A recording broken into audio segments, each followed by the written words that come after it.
Show started.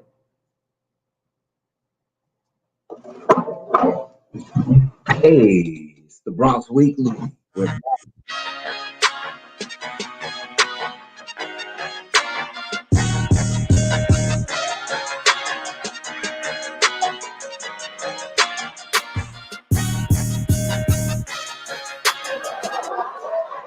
know the saying? Y'all older folks remember Jerry Garcia, right? Like he was doing good till he said, "No, no more drugs for me." You can't just do that shit, man. Nobody gets me. What's your secret, man? They're always like, you know, do you cheat because you are super handsome and always. That's my dad, ladies and gentlemen. I don't know who he is.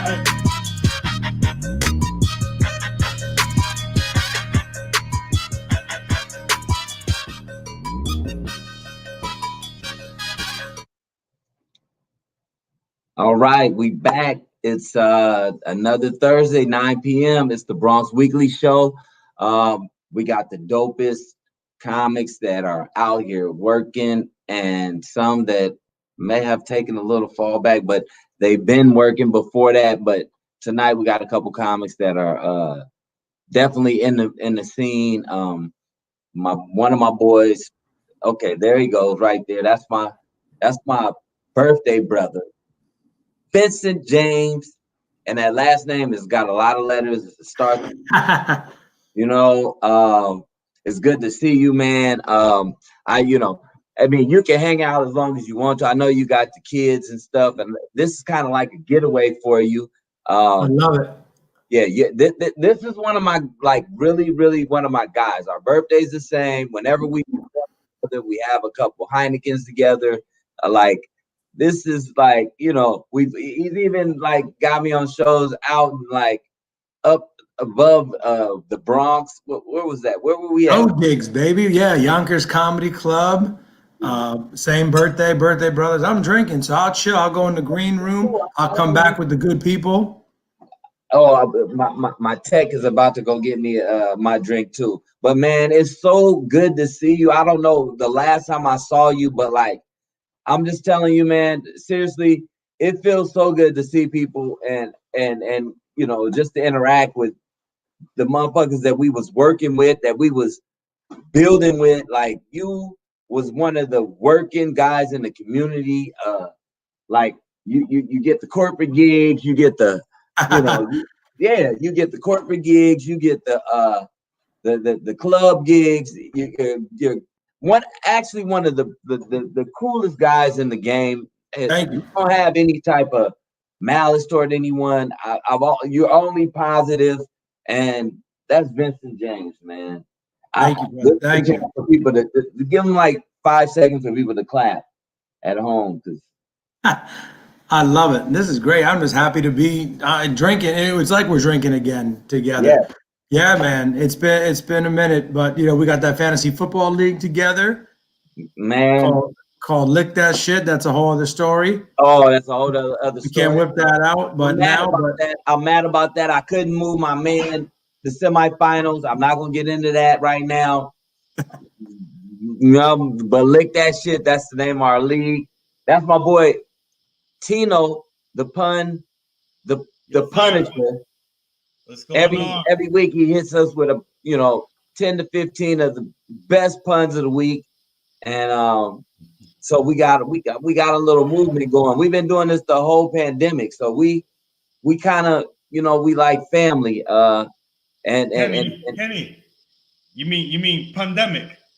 That boom, there it is. That right there. But nah, man. So I know Do you know Tino? Nah. What up, Tino? What's up, Vincent? How you doing, man? Vincent James, man, hard worker. Birthday the same day as mine. We work together a lot, and I mean, like, when I say he's done a lot of corporate gigs, this and stuff with Magic Johnson. Oh wow! Like that? Oh, Yeah, I was well, gonna... yeah, you're gonna give the people the wrong idea. Yeah, but yeah, corporate gig. I know I do a lot of I'm no corporate gigs. I do a lot. I mean, I got hurt this year with it, but normally just I'm that corny white dude in the beginning of a conference, like, hey, who's ready to rock and roll, ladies? Look at you. Dolores, your happy ass is ready. Like, look at you. But yeah, but in a lot of the keynote speakers, Tino, are like Magic Johnson, John Legend, Jamie Oh, Foxx, wow. Lindsey Vaughn. But yeah, chilling with Magic was cool because I got to be in the green room with Magic for like an hour and a half, talking like we're talking. Wow. You better believe I bought a jersey online. Number 32. Number 32, right? Brand new with the tags on it. I was like, Magic, how about right here? Pop. He was like, yeah, no, it was cool. Hanging out with him for an hour and a half, just talking. And in my head, I'm like, yo, this is 5-time NBA champion Magic Johnson right here. Yeah, he got a statue, doesn't he? You're talking to people that got statues. That's great. Statues, And so that's been cool. So I do a lot of that. Just those are cool. It's different than stand up in essence, but you're telling like really clean jokes at 9 a.m. They're flying you out. They're putting you in a nice hotel, which is cool. But I'd rather it be just stand up and stuff like that. But I like it. Yeah, I mean, sounds like the gig of a lifetime. I mean, shit, you had me at Magic Johnson. I mean, yeah. Wow. So tell the people where you from and how you got started in stand up. Oh yeah, I don't know if you want to start. Yeah, I just want to come and drink for a little bit and just sit back in the background. But we could. I'm from originally Port Chester, New York, right above the Bronx. There in Yonkers. That's why I got a nice following there in Yonkers and Port Chester. The show we did together at Yonkers, sold out Yonkers Comedy Club. Not many people did that. I'm proud of that. Me and my boy Mike Williams did that. So grew up in Port Chester, live in Manhattan now. But I started stand up. I didn't even know how long ago, maybe 15 years ago. Nice. And I started it because this dude, Josh Filipowski, I don't know if you know Josh, but he's from. Yes. You know Filipowski? Yes. So Filipowski. Something to laugh, right? Something to laugh productions. Yeah. I like to laugh. Yeah. Like to laugh. Yeah. So I'm from Port Chester. He was from Rye Brook. That's like the town right over, the rich town. We were the poor kids. Right. And I graduated college, and a few years after that, I used to do theater and shit. I had my own radio show, my own TV show in college. And then people were like, yo, Josh is doing stand-up. I was like, what? And they were like, you should do stand-up. I was like, all right. So, but it was like Josh started taking me to the open mics. We started going to, we would do shows anywhere we can at an Italian restaurant. I'd come to the city, do those new talent showcases and shit. But it wasn't until I moved to the city 10 years ago that people started knowing me again. Because I would come in to the city and do new talent showcases when Amy Schumer started. And then I would do one show every 5 months in the city. And that's not how you get better, as you know. Right. Then just moved here, started, it wasn't a far move, but started doing shows and meeting great people. And then you got to carve your own thing like Kenny did and Gabe did. Myself and the dude Adam Strauss, we right in my neighborhood, we kind of carved out the Dark Horse Comedy Club, the Tribeca Comedy Lounge. So dope. Right. And I would walk down the street. Me and my wife would be about to have dinner. And I'd be like, I'll be back in 20 minutes and just pop over, try to get them real quick and come back. And that's it. That's where I am now. Yeah. But you guys really let me just say this. You guys built a comedy venue and then expanded and had 2 spots that were and they were different too. So one spot was deep and one was wide. And it was just dope environments that you guys created, man. I felt great to be a part of that whole, being able to come do shows there. It wasn't like everyone was doing it. It was like a good knit crew. Getting a chance to experience this is like a comedy club, but just without the comedy club name. Yeah, that's the thing about New York City that people don't, maybe they don't know, but you could do stand up anywhere. You could do comedy anywhere. You get a microphone and you get people in. There's people always looking to laugh, and that's really what it is. And that area, and Adam Strauss really started it, but that area was really underserved. Like a lot of the comedy clubs you get after like the West Village, East Village, you're done. Right? They don't do anything down here. And I live in the Tribeca area. There's nothing there. There's just those clubs. But, I started meeting, where I really started meeting a lot of people, Kenny, is when, I don't know if you remember this. I think when I started hosting that open mic at Greenwich Village Comedy Club, and that was Sheba Mason's mic and Greenwich Village Comedy. I had the key. I would come in Tuesdays. I kept it a free mic. And we just had people come in, and it was like you could say whatever you want, do whatever you want. It was on Tuesday nights, and that was always great because Tuesday nights, I finish the mic, I go hang out at the Pear, drink some beers, and then it was almost like a pickup area for day laborers and shit. You'd be like, people would come in.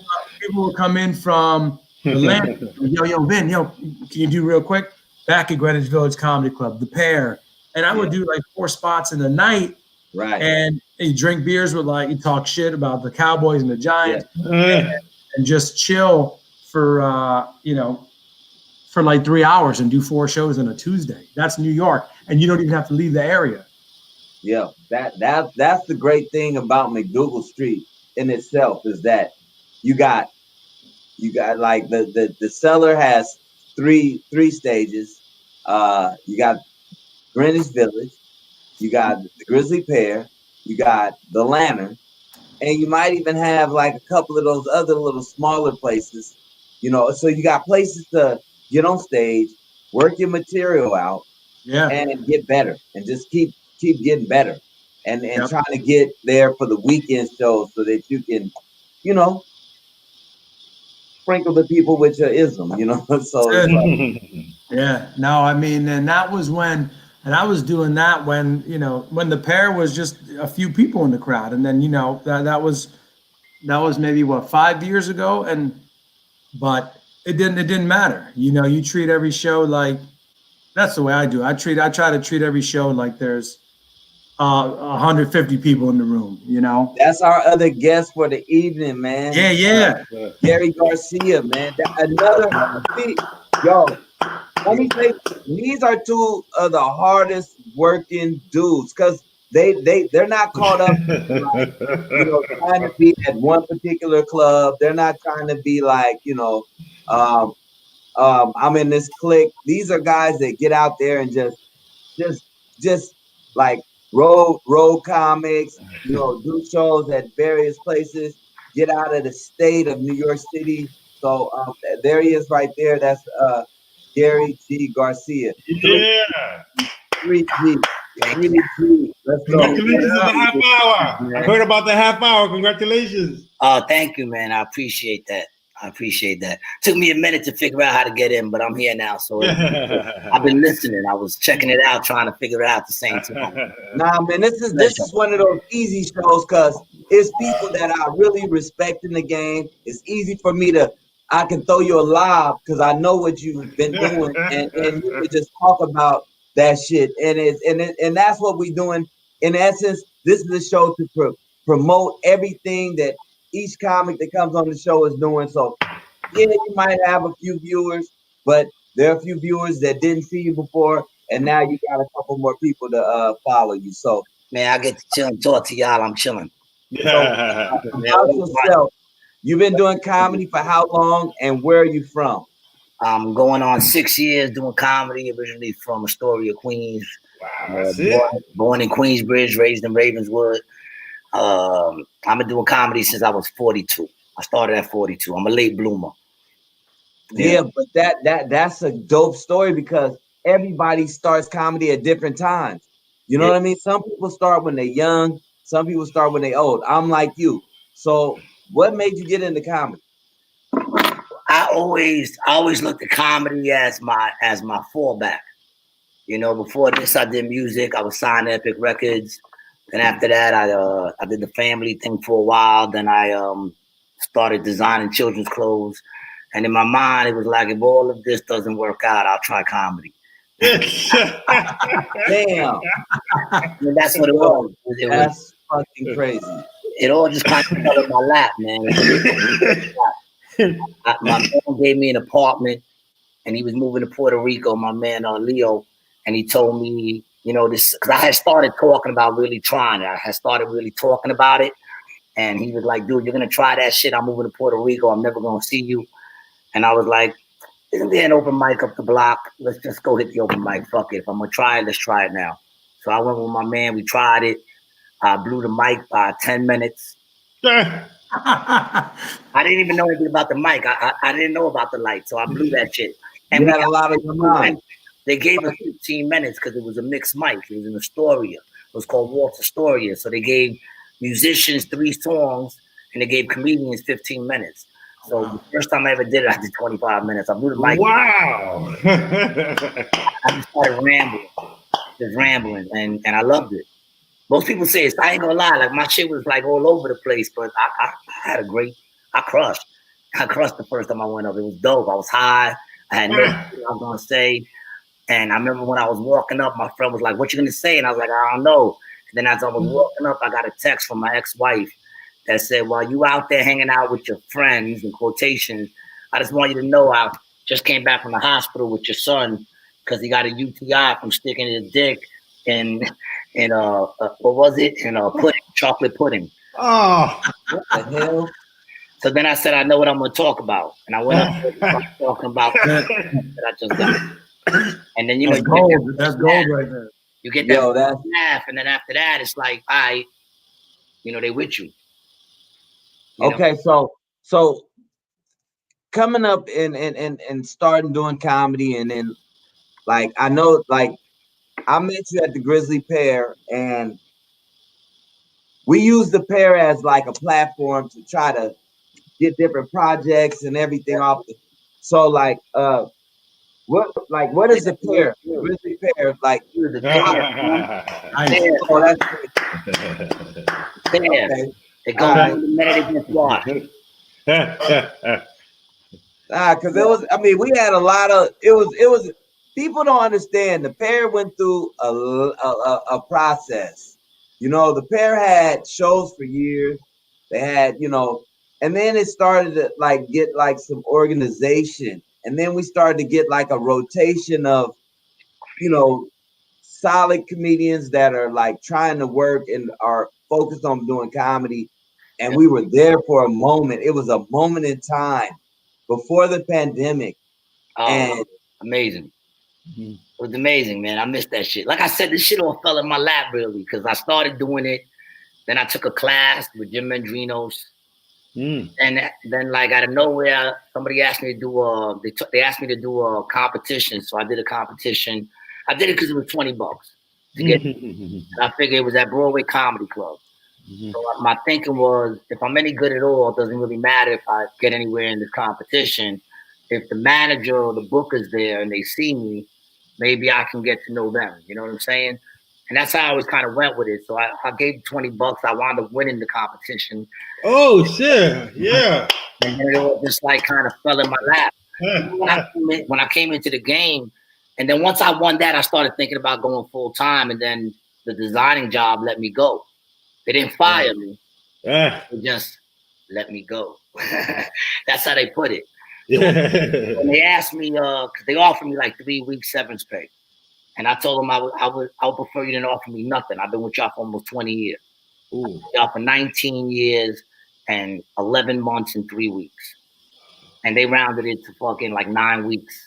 1 week for every year, some shit. And I said, I said, listen, if you want me to be happy and be like you guys always have my back, which they did, they got me out the projects. I really shouldn't complain. But I figured I had nothing to lose. So I said, look, give me 6 months severance, 6 months unemployment.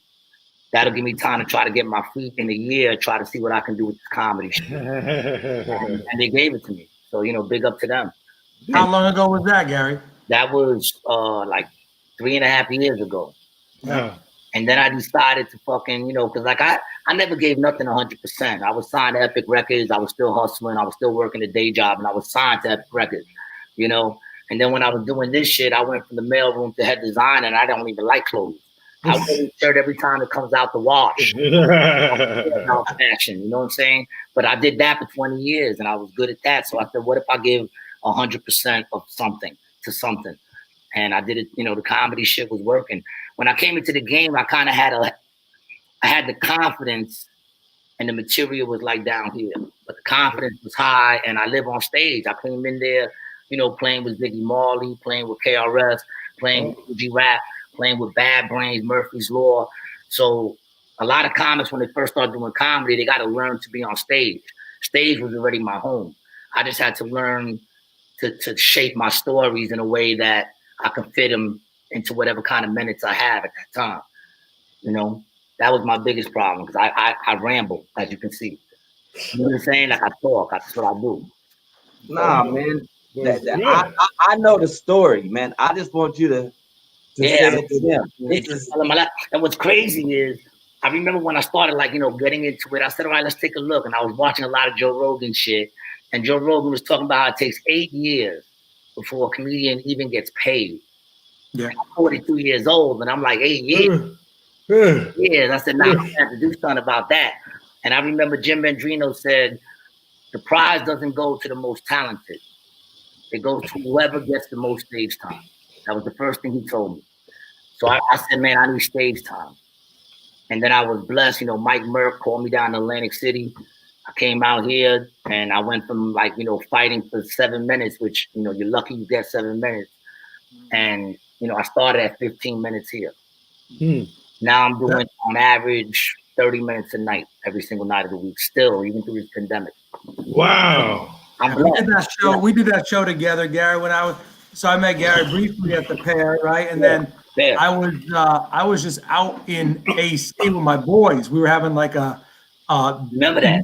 A married guy get the fuck away weekend, watching some sports. And then I hit up Mike Merck, and I was like, Mike, you know, I'm out there, you know, let me jump on the show. He's like, yeah, man, of course. And then and Matt, and then I just did a quick spot. What a great crowd, what a great room. And then I think you did your thing that night. You were doing, I think you were headlining the show, Gary. I just was, came and did a quick guest spot. Then I went out with my boys, and we had a crazy time. And you know, I've been blessed. Like on Wednesday nights, sometimes Tuesday nights, they just go, dude, go as long as you want. Yeah. You know, so the longest I've done out here was an hour and 20 minutes. Wow. The longest I've done. But I've done it out here like 6 times, 7 times, you know. So I did the special, and the special is all just what's going on now. I didn't even use none of my materials. It's all just what's going on right now, what we're in right now. Wow. Crazy. Well, I mean, like, if you think about it, now you've been doing so much time, you're comfortable. Oh, yeah, but that's the thing. I was always comfortable. Even when I was bombing, I didn't even realize it. I didn't realize I had this confidence that was so high. Every day I thought I crushed. I remember I was at Dangerfield, and I thought I crushed. I was with JC Best, and they filmed it. And I went home and watched it, and I was like, I can't wait to watch this shit. And I was like, man, you ate a dick that night. Like, I ate a dick. I'm sorry, I don't even know. Is this PG? I don't know if I'm allowed to say that. You can talk how you want to. Okay, yes, I ate a dick, dude. But, like, what's good about me is when you watch me eat a dick, dude, I go all out. I'm not at the end. Balls deep. Man, you know how many shows I've watched at the Pair? I've seen everybody in the game. I've seen the best comics crush, and I've seen them have nights that were tough. I've seen it all. I've been in there in the back, just like the Pair's one of those rooms. There's one matter how far you get in the game. It could happen any day. Whenever I go up, I always say, I hope I'm good tonight. That's the thing. You could crush on a Saturday, 100 people, and then applause breaks and shit. And you go to the Pair, but the Pair Pair on a Tuesday, and you could just eat a dick, like you said, and then it's like, that humbles you, because you know that humbles you so much. But that makes you want to. Every time if I bomb or shit doesn't go the way I want, I just can't wait to get on stage. You just want to get back up there and be like, that was on them. That wasn't on me. During the pandemic, like this past Friday, I had one of those, like, it was all right. It wasn't, and you know, I go for the boom bip, and it was just like, and so I don't even know when I'm gonna go up again. I did a show. I did this corporate show. It was a fundraising show for Leukemia Lymphoma Society. Everyone's heard of them. It was a fundraising show, and I was just in the meeting just to do about 5 minutes or so. I swear. So they're about to introduce me, and before they're introducing me, they're like, "So Heather, it's your birthday. How you enjoying your birthday?" She's like, "Well, it's kind of bittersweet. I just lost my uncle to actually cancer." And I'm like, "God damn it, Heather." And then she's like, well, Dr. Stephanie, you just won an award. She's like, "I'd like to dedicate this award to my dad who died of cancer." And they're like, "Ladies and gentlemen, Vincent James." And I'm like, "You got to be kidding me." And that's how you go up. And I'm just like, "Look, I'm going to make you laugh for 5 minutes and take away the pain." I'm like, "I'm sorry, Heather." And then you just go into it. But that's how I'm introduced. You're already at What's the worst the crowd member ever said to you and like brought the whole energy out the crowd? What's the worst shit? And how did you handle that shit? To me? I'll give you an example. I'll give you an example. One time I asked, "So who got kids here?" And I picked the one crowd member in the front. I said, "How many kids do you got?" He said, "I used to have 5, but one died of an overdose." Oh no. Yeah. So said, right out. Now this is right after I finished coming back up because someone was laughing and they caught a seizure. This is my first time ever on the road. So they put me back up and I say, "Who got kids?" And this dude says he used to have 5 and now he has 4. And I go, "You know, you could have just said 4. Yeah, you could have just. Did you call on him or he just raised his hand? Nah, I called on him. They all raised. Big. And he said, "I used to have 5, one died of it." I said, "You know, you could have said 4. Yeah. I wasn't gonna go 4, one died of it. You know, that's real. Has that ever happened? That's happened to you? No. Something similar, not like that, but like that thing, the cancer thing, and then another lady who you're like, "Hey, ma'am, how you doing? Is this, is this your husband?" "Oh, my second husband." I'm like, "Oh," I was like, "You got rid of that goddamn asshole, right?" And she's like, "No, he died." And I was like, "Oh shit, it was that. It was one of those." I get this shit a lot because I got that joke where I say, if you want a marriage, like if you want a successful marriage, someone's gotta, and I go like that. And the next day, the chick, I'm selling tickets, and the next day the lady comes up and she goes, "I want to come." She says to the dude next to me, "I want to come back. I was here yesterday." And the dude goes, "Oh, dope, great, you coming back." She goes, "Yeah, your headliner made me cry last night." And he goes, "Oh, good." And she goes, "No, made me cry." I'm standing there and I'm listening. So she goes, "He did this joke about husband got and my husband hung himself." I step in and I go, "Congratulations, successful marriage." I know. I'm a piece of shit. Oh my God. Tino. Wow. Take over. I'm just shocked. I'm like, what? So Tino is our correspondent. So check this out. I love it. Check this out. Oh my God. You know what made me realize tonight? I've been doing comedy so long that I guess eat a dick was like I ate humble pie. You know what I mean? So that let me know I'm in the game a while. But yeah, thank you for having me, man. Kenny's a barber, yo. Kenny. I know. He's a barber. Before I went to Kenny, I had dreadlocks. Your patch so big, I had to fucking cut them off. I'm only fucking. I'm 42 and still looking tight. Bam. Yeah, you're not gonna use that. I'm gonna go all the way up to Kenny. That's too far for me. I ain't seen Kenny for like 2 pandemics. You know what I'm saying? I ain't seen man. I gotta see Kenny. I mean, looks like we get the best hair award, Kenny, out of the panel. Fuck Kenny too, with his little black streak, the superhero streak and shit. Yo, Kenny, you remember that time, Kenny? We was hanging outside, and we was doing our thing, and that chick came out, and she said, "You look good for your age." And he goes, "That's what I know about cocoa butter." And he got, wait, how old were you at the time? 40, you were 46 at the time. I'm 47. And I said, shit, I know about cocoa butter. I'm 47. She goes, "Yeah, but you look old." I look older than Kenny. And she was like, "Oh, much older." I said, "Wait a minute, I understand older. I look older than Kenny. That's fine. Much older. Bitch, how old I look? How the fuck you, Kenny? How old I look?" Don't you love those people after a show? The people always think it's, and always a lot of times it's usually the people acting up in the show who always want to hang out with you and shit afterwards. You know, I remember people are honest after a show. I remember doing a show and it was me and another comedian, and this other comedian didn't have a good night. And I was standing there, and this lady came up to me. She was like, "You know, you were really funny." And she was like to the other dude, "All right, have a good night." Like, yeah, you know. It was like people were honest, man. One of our boys eat a dick, and then we get on them afterwards. Yeah. That's the best. Yo, I can't lie. That shit is the best. We get all on them. I miss that shit, man.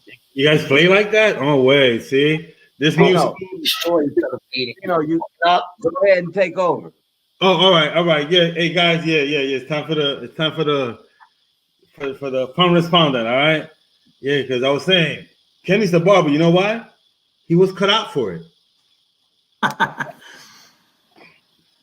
Yeah, man. Yo, right. I wrote a joke about slaves. Yeah, it works for me. Oh, that was better. Again, better. Yo, my age, man, I always feel like I gotta pee. I can't shake the feeling. That was silly, but I like that one the best. Yep.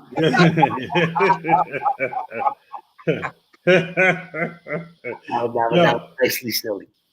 Yeah, hey, more to come. Or is it more to pun? Yeah, I took Bill Cosby's daughter to a bar. Hey, yo, she enjoyed the yellow shots. All right, you guys remember Bill Cosby, right? All right. I don't think he's innocent. Yeah. You remember Bill Cosby? I said it, Kenny. Yeah, okay, good. Yo, I met a ghetto Klansman, yo. He was so hood. I like that one. I like that. All right, we got back up again to meet. If I could make a fire, bro, it would be fires. Like that was fire. Yep.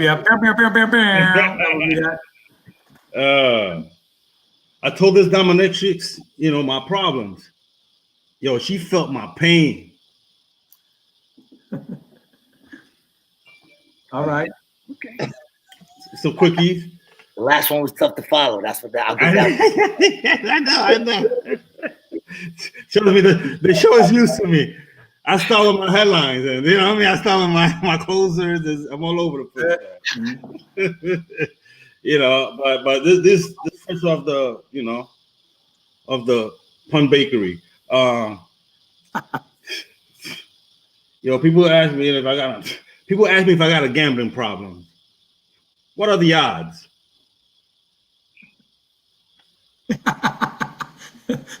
I'm just watching Gary's face when you're telling me. I'm just watching Gary when you're telling me. I'm the one who watch. So I'm just hanging right now to Gary. I'm just hanging. Nah. Puns are hard, man. That's why I don't do them. Yeah. I know, man. Write jokes, man. It's just hard to write. You know what scares me? Snakes. Actually, they rattle me. All right. Yeah. I like it. I relate to it. Yeah. You know, my Mazouz, he's feeling me.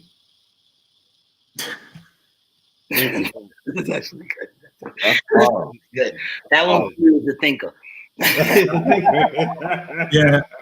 What? Who's like, wait, what? What are you talking about? My masseuse. You know masseuse, right?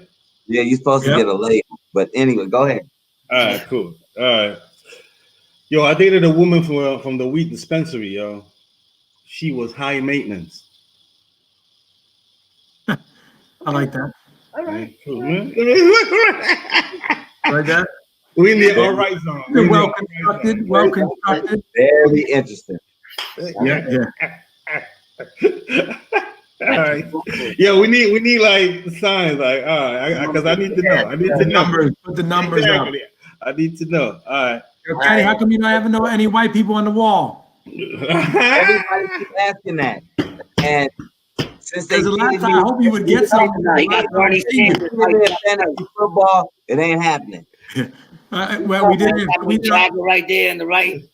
Your left, my right. You see that? Oh no, it ain't happening. I only have white people on the wall because I got these corny ass Christmas cards and shit. That's a bunch of white corny people in sweaters. Oh my God! I got pictures of me on my wall. You're even look white. Gary's in love with himself. No, we did a fantasy football draft. Logical shit, right? Yeah. I didn't know any white people on the wall. I didn't get it. It's been 3 months. Send you a picture of myself autographed. Yeah, we need that version. We need that version, right? I got my day, man. No, the wall is actually white. Go ahead. I'm almost done. I'm almost done because these guys are entertaining, man. This I like your Jersey Shore vibe, brother, Vincent James. You know what I mean? Me, I look like Ronnie from Jersey Shore. I get that a lot. I've been down to say it the whole show, man. I usually open up with that. People are like, who is? I'm about 11 inches taller than him. I get that, or I get Gronkowski every once in a while. Oh, the Gronk, that's right. Yeah. Sometimes I was at a wedding, and I'll let you do your puns, Tino. But I was at a wedding one time. This is right around the Aaron Hernandez when he just. And some lady was like, "I know you." I was like, "Well, I'm a comedian." She's like, "No, that's not it." You're a murderer. She was like, "You're Aaron Hernandez." I was like, "What?" I was at like a cousin's wedding. I was like, "No." I was like, "He's the murderer?" The murderer. No, I wish I was him. I would have killed your ass right there. Oh, Aaron Hernandez. I watched Massachusetts. Of all places. People you don't want to look like. Well, oh wow. Come on, Tino. All right, man. We're gonna take it home now, down the home stretch, y'all. Yo, my friend keeps trying to make me do a joke about rape. He won't take no for an answer. Let's leave it there, Kenny. Let's leave it there, brother. That's it. You can't. You're not gonna stop it. It's the fun of the week, and it's 2021, man. They just ran up in the Capitol. Yeah. That shit just said about rape. Things gonna get better. Yeah. Nope. They just ran up in the Capitol. How y'all feel about that? How do I feel about that? I feel like if we ran up in the Capitol, everybody but Ronnie over here, I feel like it would have been a whole different story. No, I Massacre in Capitol Hill. The glass would have broke the same way. The only difference was the glass would have broke because they would have been shooting through that shit before we even got up to the windows. It's crazy. I thought 2021 was supposed to be like, no, this is it. It's a better year. Come on, man. I did the New Year's show, right? And I said, you people are excited about 2021, and the whole crowd went nuts. And I said, you do realize it's in 5 hours. Yeah. Like, it's 5 hours. Changed until like June. And I thought it was crazy. You know, I'd be checking the conspiracy shit, and if I'm correct, 2025 is when they're gonna put a halt to all that shit. That's just documents. I'm not sure if the documents I saw are actual documents. I will say this, Tino. You want to know what it is? I knew the name, and I'm looking at you, and I'm going, "What the fuck? You need better lighting in that house, motherfucker." Anybody tell you? No. Every week, Tino is like, he's like Tino, that. he just got a flashlight shine on. You got like. like a random kid putting a flashlight on you. That shit is like what's that shadow that show that used to be on Shadow. It had just the silhouette of the guy. Oh shit. Tupac? I don't know. Tupac? No, it's who's that? Who's the silhouette? Yo, and Alfred Hitchcock. It's Tino Hitchcock. And no one who ran up in that Capitol yesterday had gel in their hair, so it wasn't me, Gary. Oh, yeah, it wasn't me. It was a little more hillbilly. It wasn't the guys that you see on the train in New York City. Not those guys. No. It was the guys. But that was some shit, man. I mean, that hasn't happened, like they said, since 1814, and that was like or 1812. That's when the British tried to take over the whole fucking country and the world. So, yo, that's what came to mind. I saw like pitchforks, like the last time that they used to come with pitchforks and all that, and I'm like, yo, this is happening now. So they came with bats and stuff. They came in there. They ran up in there. I had just saw Mitch McConnell on stage talking an hour earlier, and they ran in there like. Yeah. Wow. There's no way that me and you could have ran in there like you said, Gary. That's where it's like, okay, talk to us. Let us know what happened. Yeah, that ain't happening. The National Guard would have been there in like a minute. Yeah. They would have been mowing people down. Thank you very much. Thank you for being honest. You know, hell yeah. I mean, it's obvious. It's I think so. I think it would, I think hopefully everyone realizes that this is. I mean, look, we live in New York City. New Yorkers tend to have a certain opinion on things, but all the rest of the world and the country, like you need to look at this shit and be like, yo, this is absolutely wrong. No, I totally agree. It's great because it's funny when you said that. Kenny said right away. He said thank you. And I was hanging out when I saw it. I was hanging out. I'm not gonna blow up his name, but another white dude friend of mine, and he goes, "See, now what am I supposed to do, man? I ain't got nothing to do with that. I don't think that that's right." And I said, "Well, here's the thing. Do you recognize that if it was a bunch of black and Spanish people running in there, that shit would have been completely different?" And he goes, 100%. I said, "That's what you need to do. Recognize that shit. Stop saying that it's not. I don't blame you, dog. I know you're a good dude. I understand that this shit goes on."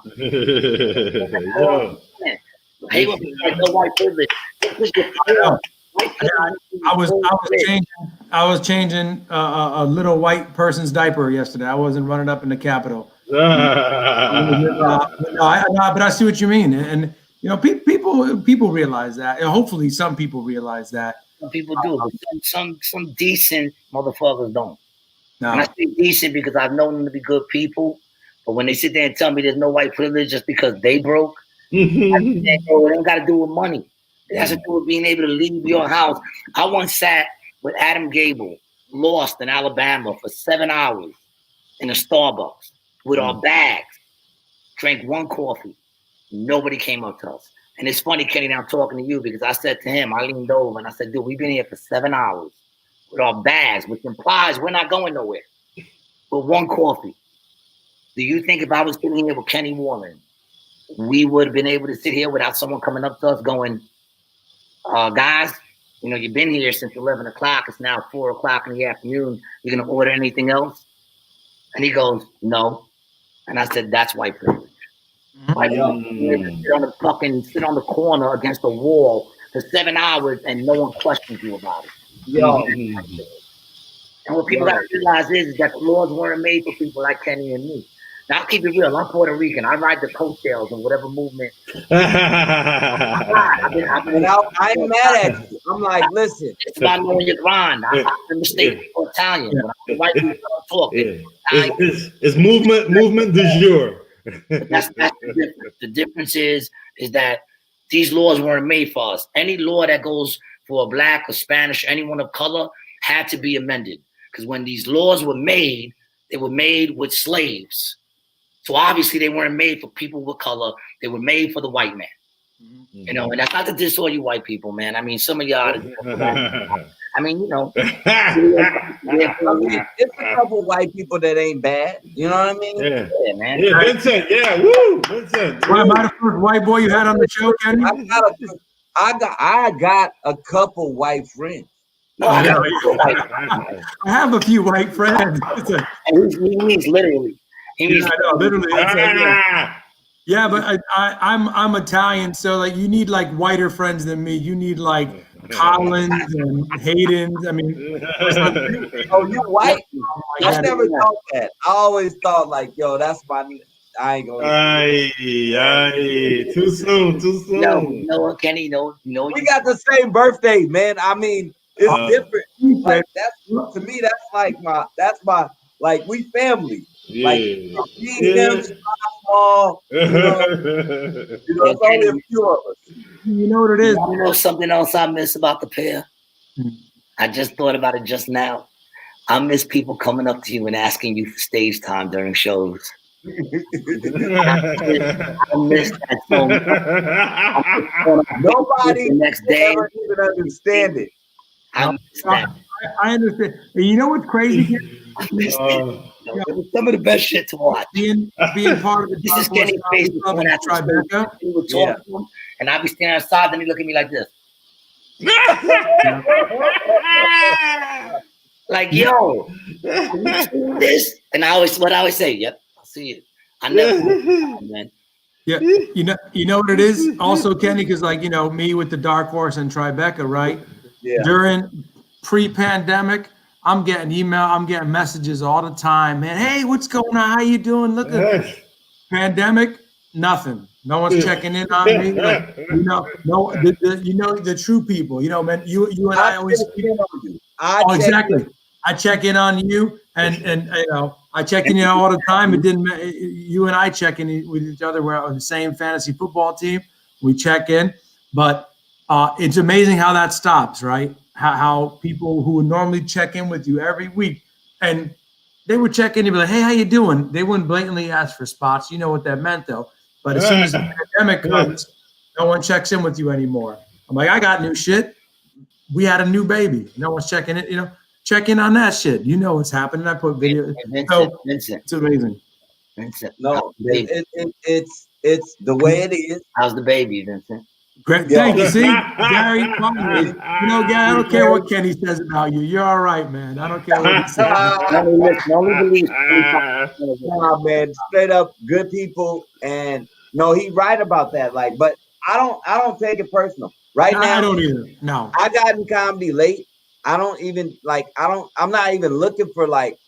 You don't have to try to put me on stage. I'm not asking for no. Right now, I'm trying to be patient and wait for this thing to come back. If you ask me to get on stage and you got a safe environment, I'll do it. But otherwise, like right now, I'm just trying to live as a human. And you stay relevant. See, you're a grinder though, because you're staying relevant. You got this thing going on. I've been following you. You stay up on your post and everything. New jokes popping up on there. So, I mean, you find other ways to do it. For me, I don't have that. That's why I do comedy, man. I keep it real, man. I don't have that kind of like to do it every day or to stay even on the same time. It's fucking hard, man. What are the shows like out in AC, Gary? What have they been like? The shows have been fucking banging, man. I mean, yeah, that's awesome. We're playing every night. We're averaging on average like 30 people. Our limit is 70. Can't beat that.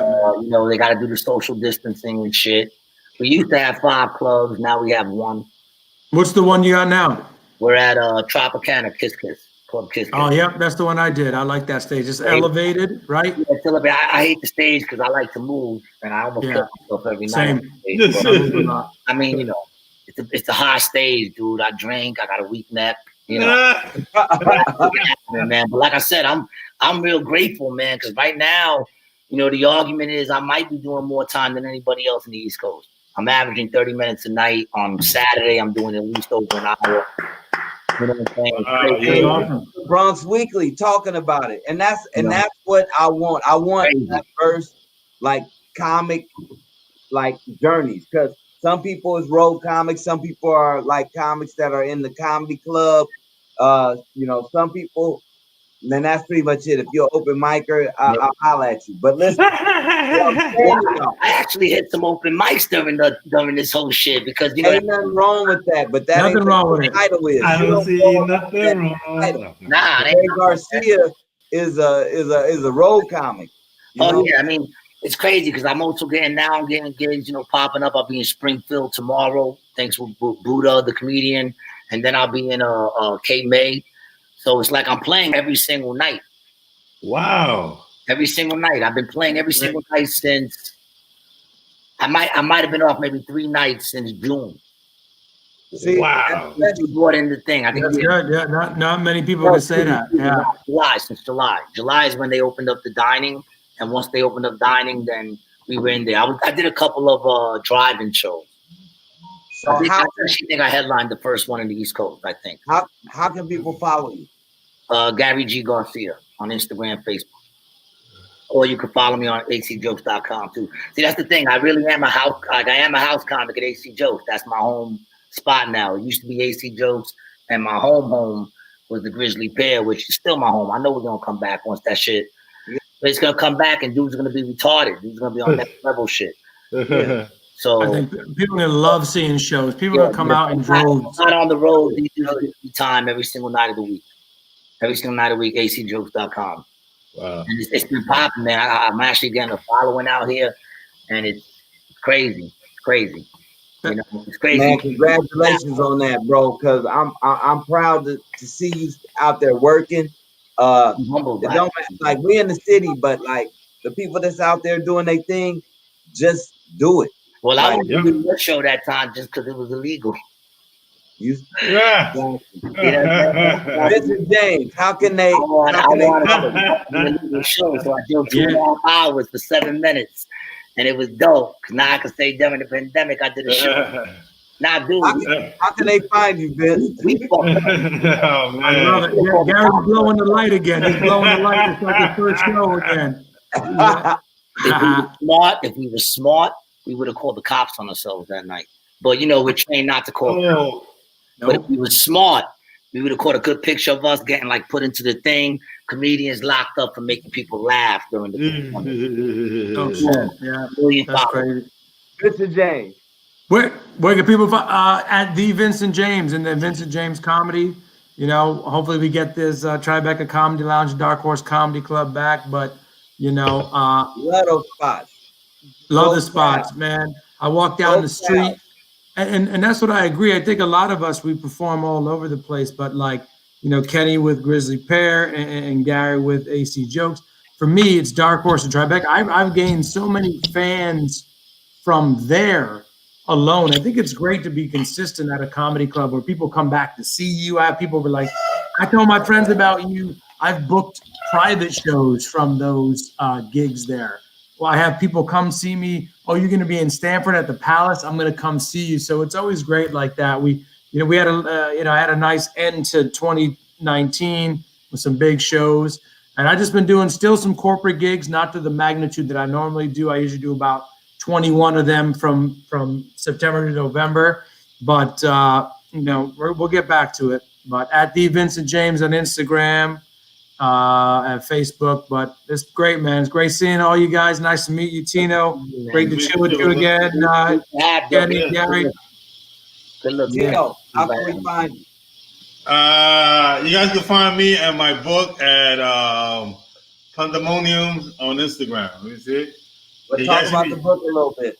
Yeah, it's a book, you know, I did it during the pandemic, you know what I mean? I had to do something with lockdown, and I just got into like finding the best of the best jokes that I put on Facebook, you know, where I eat a dick every day, and decided to just put, you know, 200 of my best, the top. So if anybody's interested, you know, check me out on my website, pandemoniums.com, and, you know, check me out there. And Pandemonium on Instagram. Yo, great show, guys. Thank you. Gary, you're fucking amazing, dude. You fucking old mamas over here. You wrote a fucking book during the pandemic. I did, bro. Shows. You know what I did? I fucking took acid. Forget my fucking With no one around, people with masks on and shit. I am an underachiever. I'm an under-fucking-achiever, man. Yo, I just want to thank all y'all for taking time out. I know everybody got their own thing going on. Gary was trying to put the show in between his shows out there. Man, they put me up first. I ran home. He got 2 kids he got to deal with. You know, teach them how to do TikTok shit. Tino, you just kicking it. But listen. with some badass lighting. I love it. I know. I'm talking about shit. Weak ass floodlights. Weak ass recess lighting. But thank y'all for being a part of the weekly show. I'm Kenny Warren. You can find me at _the_average_black_man on Instagram. Y'all been a hell of people. Yeah. Thank you for having me. Shout out to Ronnie from Jersey Shore. Next time we do this is for a comedy show, and y'all know I'm ready to put it together. So we'll holler at y'all soon. Thank y'all for coming out. Average Black Man, peace. Yo, peace everyone.